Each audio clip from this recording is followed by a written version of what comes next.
Hello મિત્રો, તમારું સ્વાગત છે આપણી ચેનલમાં. આજે આપણે ધોરણ 7 દ્વિતીય સત્રનું સામાજિક વિજ્ઞાનનું પેપરનું સોલ્યુશન કરીશું. તો એમાં પહેલા વિકલ્પ આપ્યા છે. પહેલો છે 17મી સદીમાં કયા લોકો દારૂગોળો અને તોપોનું નિર્માણ કરી શકતા હતા? તો જવાબ આવશે અહોમ લોકો. બીજો પ્રશ્ન, ગુજરાતમાં વિમુક્ત જાતિઓમાં કઈ એક જાતિનો સમાવેશ થતો નથી? તો શું આવશે? દેવી પૂજક. ત્રીજો પ્રશ્ન છે ગુરુ ગ્રંથ સાહેબ નામનો ગ્રંથ કયા ધર્મનો પવિત્ર ગ્રંથ છે? તો શીખ ધર્મનો. ચોથો, ઔરંગઝેબના અવસાન પછી મુઘલ ગાદી પર કોણ આવ્યું? તો શું આવશે જવાબ? બહાદુર શાહ. પાંચમો પ્રશ્ન, 16 જૂન 1819ના રોજ ગુજરાતમાં કયા સ્થળે ભૂકંપ થયો? તો કચ્છમાં થયો. છઠ્ઠો પ્રશ્ન, વિશ્વમાં સ્વર સાબુની તરીકે પોતાની આગવી ઓળખ કોણે મેળવી છે? તો લતા મંગેશકર. સાતમો પ્રશ્ન, નીચેના પૈકી કયું સંચાર માધ્યમ શ્રાવ્ય પ્રકારનું સંચાર માધ્યમ છે? શ્રાવ્ય એટલે સાંભળી શકાય એવું. તો જવાબ શું આવશે? રેડિયો.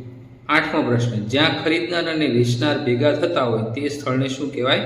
બજાર. તો ત્યાં વેપારી પણ હોય અને ગ્રાહક પણ હોય છે. ત્યાર પછી પ્રશ્ન બ, નીચેના યોગ્ય શબ્દો વડે ખાલી જગ્યા પૂરો. તો અહોમ સમાજના કુળને ખેલ કહેવામાં આવતું. બીજી, પોઢનો સમૂહને વણઝાર અથવા ટાંડુ બંને તરીકે ઓળખાય છે. ત્રીજો, તમામ સંતો લોકોને લોકભાષામાં ઉપદેશ આપતા. ચોથો પ્રશ્ન, છત્રપતિ શિવાજી મહારાજ 17મી સદીના મહાન શાસકોમાં અગ્રસ્થાને હતા. પ્રશ્ન, ખાલી જગ્યા 17મી સદીના મહાન શાસકોમાં અગ્રસ્થાને હતા. તો જવાબ થશે છત્રપતિ શિવાજી મહારાજ. પાંચમો, સાયકલ રોડની ડાબી બાજુએ ચલાવવી જોઈએ.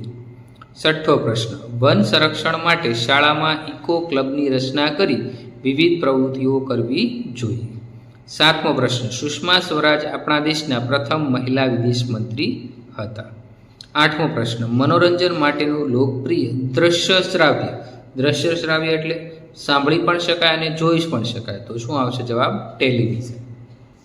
ત્યાર પછી પ્રશ્ન 2 ખરા ખોટા જણાવો. એમાં પેલું છે અહમ રાજા મંદિરો અને બ્રાહ્મણોને જમીન દાનમાં આપતા. તો એ સાચું થઈ જશે.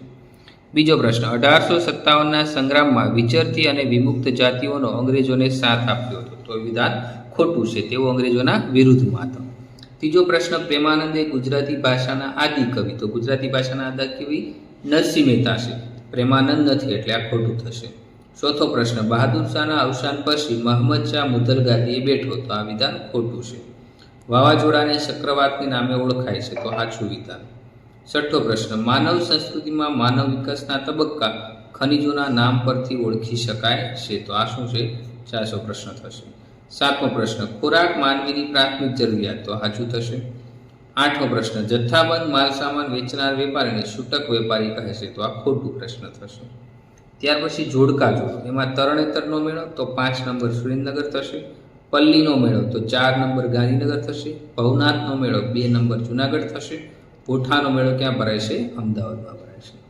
ત્યાર પછી મિત્રો પ્રશ્ન 3 ક, તો તેમાં તમારે નકશામાં દર્શાવવાનું છે. તો નકશો આપણી પાસે નથી, પણ આપણે ઉત્તર પ્રદેશ રાજ્ય છે, દિલ્હીની આજુબાજુ આવેલું છે. ખંભાત છે એ ગુજરાતની નજીક આવ્યું છે. સિંહ જોવા મળતો પ્રદેશ જુનાગઢ અને ગીર સોમનાથ ગુજરાતમાં તમે બતાવી શકો. તાપી નદી તો ગુજરાતના તાપી જિલ્લામાં બતાવી શકો.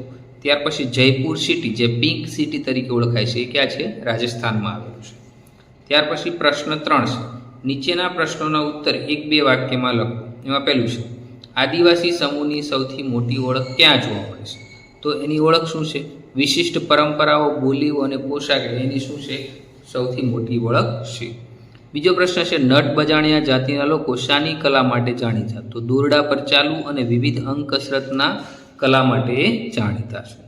ત્રીજો પ્રશ્ન, કાંગસિયા જાતિના લોકો કયો વ્યવસાય કરે? તો કાસ્કી, સોયદોરો, બંગડી જેવા શૃંગાર અને સૌંદર્ય પ્રસાધનનું વેચવાનું કામ કરે છે.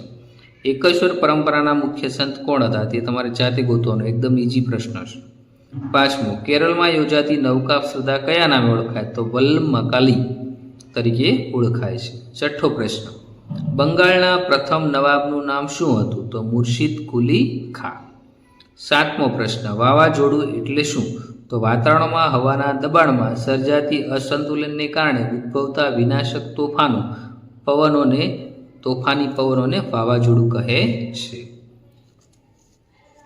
ત્યાર પછી છે 8મો પ્રશ્ન, જંગલમાં કઈ કઈ વસ્તુ મળે? તો લાકડું, ગુંદર, ઇમારતી લાકડું, લાખ, મધ, વિવિધ ઔષધિ એવી ઘણી બધી વસ્તુ મળે. ફળ ફૂલ પણ મળે.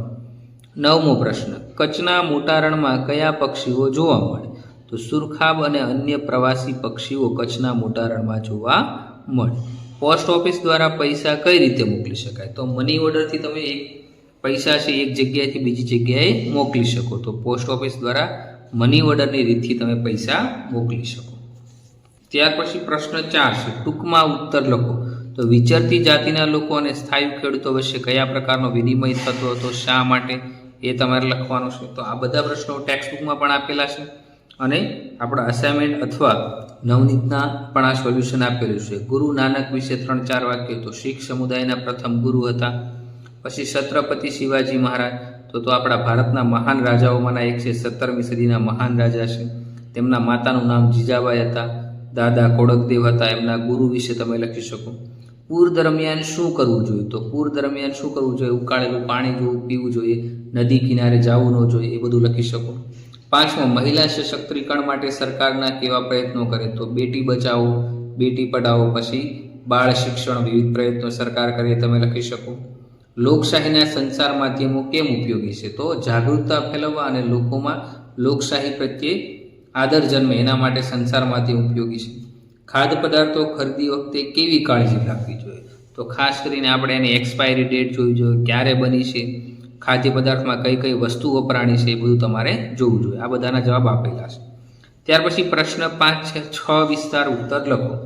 તો એમાં પહેલો પ્રશ્ન છે, જનજાતિઓમાં જોવા મળતો સામૂહિકતાનો સિદ્ધાંત. તો પણ આ ટેક્સ્ટબુકમાં આપેલા છે અને જવાબ તમે સરળતાથી લખી શકો એવા છે. પછી છે ટૂંક નોંધ લખો, નાતાલ તહેવાર. તો નાતાલ શેનો તહેવાર છે ભાઈ? ખ્રિસ્તી ધર્મનો તહેવાર છે, એના વિશે તમે લખી શકો. ટૂંક નોંધ લખો, જળ સંસાધનની જાળવણી. તો જળ સંસાધન કઈ રીતે તમારે જાળવણી કરી એના તમારે 4 મુદ્દા લખવાના છે. ઘરકામમાં કઈ કઈ બાબતોમાં ભેદભાવ જોવા મળે? તો ઘરકામમાં કઈ કઈ બાબતોમાં ભેદભાવ જોવા મળે? તો સ્ત્રી પુરુષમાં જે ભેદભાવ જોવા મળે, ઘણું કામ છે સ્ત્રીઓ જ કરી શકે, એ કામ પુરુષ ના કરી શકે. ઘણું કામ છે એ સ્ત્રીઓને જ કરવાનું, પુરુષે નહીં કરવાનું. તો આ બધા શું છે? ઘરકામમાં જોવા મળતા ભેદભાવ છે. 5મો પ્રશ્ન છે, બજારના પ્રકાર જણાવી તેની જરૂરિયાતો જણાવો.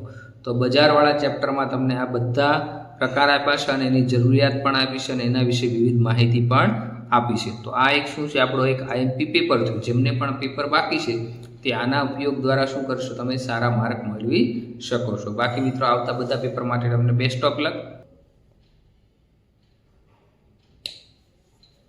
તો વિડીયો તમને ગમ્યો હોય તો શેર કરો, લાઇક કરો અને ચેનલને સબસ્ક્રાઇબ કરવાનું ભૂલતા નહીં. Thank you.